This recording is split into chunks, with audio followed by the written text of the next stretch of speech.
xiisada Falastiiniyiinta iyo sidoo kale Israel iyadoo lagu soo waramayo Israel in ay dad ay xirxirtay muqaawamadan waxa ay ka digaysaa in ay sii socoto dandaansiga ay wado Israel.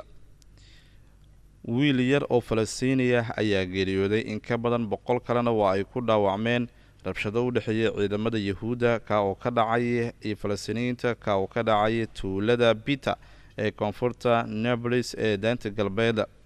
waxaa jirta jawi aan deganayn oo magaalada Qudus ka taagan kadib markii la tilmaamay in booliska Israel ay iyagu ay ogolaadeen waxa ay ugu yeeraan xagjiriin iyagu dibadbaxyo abaabulayay in ay cadaadis ay saaraan. waqtigaasi ay jirto dibadbaxyada ayaa waxa ay hayeen kuwo sidoo kale ku faafay xaafadda al-Sheikh Jarrah ee magaalada Qudus. booliska ayaa waxa ay gacanta ay ku dhigeen tiro Falastiiniyiin ah oo magaaladaasi dibadbaxyada ka dhigayay. dadka la qabtay tiro caruur ayaa ku jirta sida warbaahinta ay tabinayaan. hal wiil oo yar oo Falastiini ah ayaa geeriyooday, 8 kalena dhaawac ayaa ka soo gaaray ayaa la yiri rasaas toos ah oo ay booliska xaafadda al-Sheikh Jarrah ay ku tuureen dadka dibadbaxyada dhigaya Jimcihii. ciidamada Yahuuda ayaa iyagu waxa ay dibadbaxaasi ay kaga hortagayeen rasaas nool oo u adeegsanayeen dadka dibadbaxyada ka dhigayay koonfurta daanta galbeed. wakaalada wararka ee Falastiiniyiinta waxa ay sheegtay in ciidamada Yahuuda ay rasaas ay ku tuureen dadka dibadbaxyada iyagu abaabulayay. waxaa la arkayay gaaska sunta ah ee dadka ka ilmeysiiya oo dadka dibadbaxyada isugu soo baxay ay ku kala ceerinayeen. wiil yar oo daadiisa lagu qiyaasay 15 sano jir ayaa geeriyooday, 8daasina waa la xaqiijiyay in ay ku dhaawacmeen kuwaasi oo la dhigay cisbitaalada magaalada Nablus. 10 kale ayaa iyagu waxaa la tilmaamayaa in ay iyagu dhaawac uu ka soo gaaray kadib markii ay neefsan waayeen markii loo adeegsaday gaaska sunta ah ee dadka ka ilmeysiiya. dhinaca kale hay-adda Lanqeyrta Cas ee Falastiiniyiinta waxa ay sheegtay isku dhacyadii ka dhacay magaalada Bita ee ciidamada Israel iyo Falastiiniyiinta u dhaxaysay in dhaawac uu gaaray 110 qof ugu yaraan. dibadbaxyada ayaa weli waxaa lagu soo waramayaa in ay kasii soconayaan magaalada Bita. 10 Falastiiniyiin oo isugu soo baxay xaafadda al-Sheikh Jarrah ee Qudus ayaa iyagu waxa ay diidanayeen ayaa la yiri dadka xaafadaasi degan in laga raro. waxa ay u muujinayeen garab istaaga. dibadbaxyada ayaa waxaa la tilmaamay in ay ahaayeen kuwo sidoo kale xubnaha carabta ee Falastiiniyiinta ee ku jira xukuumadda Yahuuda ay ku garab istaagayeen. dibadbaxyada ayaa waxa ay ka dhaceen bartamaha magaalada Bita, waxaana ciidamada Israel ay si aad ah ay u adkeeyeen ammaanka guud ee magaaladaasi. ciidamada ayaa goor dambe waxaa la arkayay iyaga oo rasaas dadka u adeegsanaya. waxaa la filayaa ayaa la yiri maxkamadda sare ee Israel in ay eegto qadiyada ku saabsan in halkaasi laga ceeriyo ama laga daabulo 4 qoys oo guryahoodii uu ku yaala xaafadda al-Sheikh Jarrah, kuwaasi oo la tilmaamayo in dhamaadka bisha Juulaay la qorsheeyay in laga raro. la taliye dhinaca garsoorka xukuumadda Israel ayaa ka dalbaday maxkamadda sare in ay arintaasi ay laasho. dhinaca kale ciidamada Israel tiro caruur ah ayay ka qabteen magaalada Qudus. waxaa la soo bandhigay sawirada caruurtaasi yaryar oo ay Israel ay kaxeenayaan, kuwaasi oo la tilmaamayo in wadooyinka magaaladaasi qadiimiga laga qabtay. caruurtaasi ayaa waxaa la tilmaamay ciidamadu in ay ka xirxireen meel u dhow magaalada Baabil Asbaad, halkaasi oo la tilmaamayo in ay iyagu ay dhagaxaan ay ku tuurayeen booliska Israel. fiidiyoyo loo adeegsaday baraha bulshada ay adeegsadaan ayaa waxaa lagu soo bandhigay ciidamada Yahuuda oo iyagu gacanta ka haya Nimcaan Wazuur, kaasi oo gurigiisa ag joogay oo ku yaala meelaha laga galo magaalada Qudus. kuwa qaarkood ayaa waxaa la tilmaamay in ay jirdil ay kala kulmeen ciidamada Israel. deegaanka Baabaxadda la yiraahdo waxaa ka dhacay dibadbaxyo waaweyn. ciidamada Yahuuda waxa ay isku dayeen in dadkii dibadbaxyada dhigayay ay awood ay u adeegsadaan. salaadii jimcaha kadib, kuwaasi oo isugu soo baxay afafka hore masjidka al aqsa. sidoo kale 12 qof ayaa iyagu waxa ay dibadbaxyo ay ka dhigeen magaalada Caka ee gudaha qadka cagaaran, halkaasi oo iyagu ay ka dhigayeen dibadbaxyo waaweyn oo ay ku muujinayaan in ay garab taagan yihiin ayna ka dhiidhinayaan Falastiiniyiinta la tilmaamay inay u xiran yihiin Yahuudda. sidoo kale dadkaasi ayaa ku qeyla dhaaminayay in dib loo sii daayo caruurtii magaaladaasi laga xirxiray.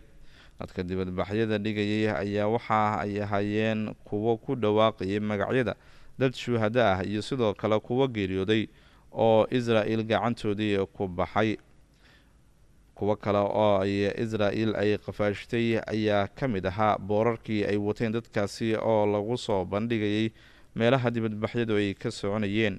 booliska Israa'iil ayaa sameeyey dhowr howlgal oo ay ku soo xireen dhalinyaro Falastiiniyiin oo dibadbaxyadii ugu dambeysay iyagu ka qayb qaatay gudaha qadka cagaaran, kuwaasi oo tilmaamayay in ay daafacayaan masjidka al aqsa iyo magaalada Qudus, ayna ka soo horjeedaan cadowtinimada ay Israa'iil ay kula dhaqaaqayso shacabka reer Gaza. booliska Yahuudda ayaa waxa ay qabteen in ka badan 2,000 oo Falastiiniyiin ah tan iyo 9kii bishii May ee soo dhaafnay. 184 ka mid ah ayaa loo soo jeediyey eedeymo kala duwan. magaalada Qudus jimcihii waxa ay u ahayd mid dibadbaxyo waaweyn hareeyay, waxaana jirta ayaa la yidhi in Israa'iil ay iyadu ay tilmaamtay inay awood ay dadkaasi ay kaga hortagtay. sidaasi ay jirto, kooxaha muqaawamada ee Falastiiniyiinta ayaa iyagu soo hadlay, kuwaasi oo sheegay in ay uga digayaan Yahuudda dhibaateynta shacabka reer Falastiin. booliska Israa'iil ayaa la arkayay iyaga oo daafureegaya magaalada Qudus gudaheedii iyo sidoo kale daafaheedii, waxaana jirtay ciidan dheeraad ah oo lagu soo daray si loo xakameeyo ayaa la yidhi dibadbaxyada oo sii weynaanayay marka loo eego salaadii jimcaha kadib. magaalada Qudus toddobaadyadii ugu dambeysay inkastoo xaalad deganaana laga dareemayay, balse maalintii shalay waxa ay u ahayd magaalo kaasan oo ay dadka dibadbaxyo ay ka dhigayeen. muqaawamada jiida Gaza ka dagaalanta ayaa sheegay inay u arkayaan waxyaabaha ay ku dhaqmayaan Yahuuddu inay tahay mid daandaansi ah oo dib u kicin karta colaadii toddobaadyadii lasoo dhaafay ee labada dhinac gantaalada ay u adeegsanayeen. booliska Israa'iil waxa ay gacanta ay ku dhigeen tiro Falastiiniyiin kuwaasi oo lagu soo bandhigaya baraha bulshadu ay adeegsadaan. boolisku waxa ay shaacay ka qaadeen in dadka qaarkood ay u diidayeen galista magaalada Qudus iyo sidoo kale in dibadbaxyo ay dhigaan. mas-uuliyiinta labada dhaqdhaqaaq ee muqaawamada islaamiga ee Xamaas iyo sidoo kale kooxda Jihaad al-Islaami ayaa iyagu waxa ay si kulul ah ay uga soo horjeesteen wararka warbaahinta Israa'iil ay ka tabinayaan magaalada Qudus iyo sidoo kale dibadbaxyadii shalay dhacay. waxaa sidoo kale ay ku hanjabeen in ay arrintaasi suurtagal ay ka dhigi doonto in uu burburo xabad joojintii Gaza looga dhawaaqay. Khaliil al-Haya, ku-xigeenka madaxa dhaqdhaqaaqa Xamaas ee jiida Gaza, suxufiyiinta ayuu kula hadlay magaalada Gaza, waxaana uu sheegay haddii Yahuudda ay joojin weyso dhibaateynta shacabka reer Falastiin in ay arrintaasi ay sababi doonto in dagaalka dib uu qarxo. al-Haya waxa uu ku hanjabay haddii ay sii socoto in Israa'iil ay sii wado dhibaateynta shacabka reer Falastiin in ay meeshay ka saari doonaan xabad joojintii la gaaray. waxa uu sidoo kale ugu baaqay in dib loogu laabto heshiisyadii isfahamkii laga gaaray arrimaha ku saabsan xabad joojinta. sidoo kale waxa uu tilmaamay in ay soconayaan in shacabka dib ay ugu laabtaan magaalada Gaza, kuwaasi oo hadda bilaabay in ay guryahoodii ku burburay duqeyntii Israa'iil ay dib ay u dhistaan.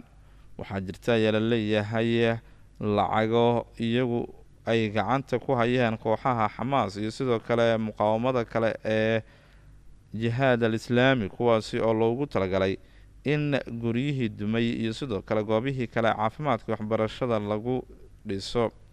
dowladda waddankaasi Qatar ayaa lacagta ugu badan ku bixisay sidii Gaza ay dib cagaheedii isugu taagi lahayd. Kataa'ib Cizidiin al-Qassam, garabka midig ee military ee Xamaas, bayaan ay soo saareen waxa ay ku sheegeen in ay si dhow ay ula socdaan waxa ka soconaya magaalada Qudus iyo masjidka al-Aqsa, isku dayada ay ku tilmaameen mid daandaansi ah oo ay cadowga ay u istaagayaan.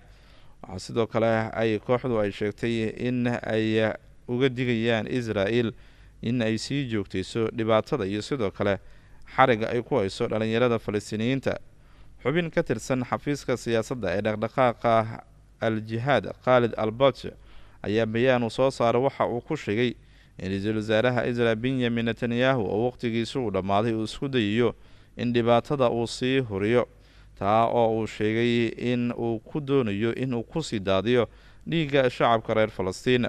al-Bach waxa uu dhinacyada ugu baaqay in ay ka hortagaan arrinta uu doonayo Netanyahu iyo xukuumaddiisa yar ee waqtiga uu ka dhammaaday, taa oo ay ku doonayaan ayaa la yidhi in dhiigga shacabka Falastiiniyiinta la daadiyo. waxa uu uga digay in arrintaasi ay ka dhalan doonto khasaaro weyn oo siyaasaddiisa soo gaari doonta Netanyahu haddii uu isku dayo in uu bartilmaameed u ka dhigto shacabka reer Falastiin.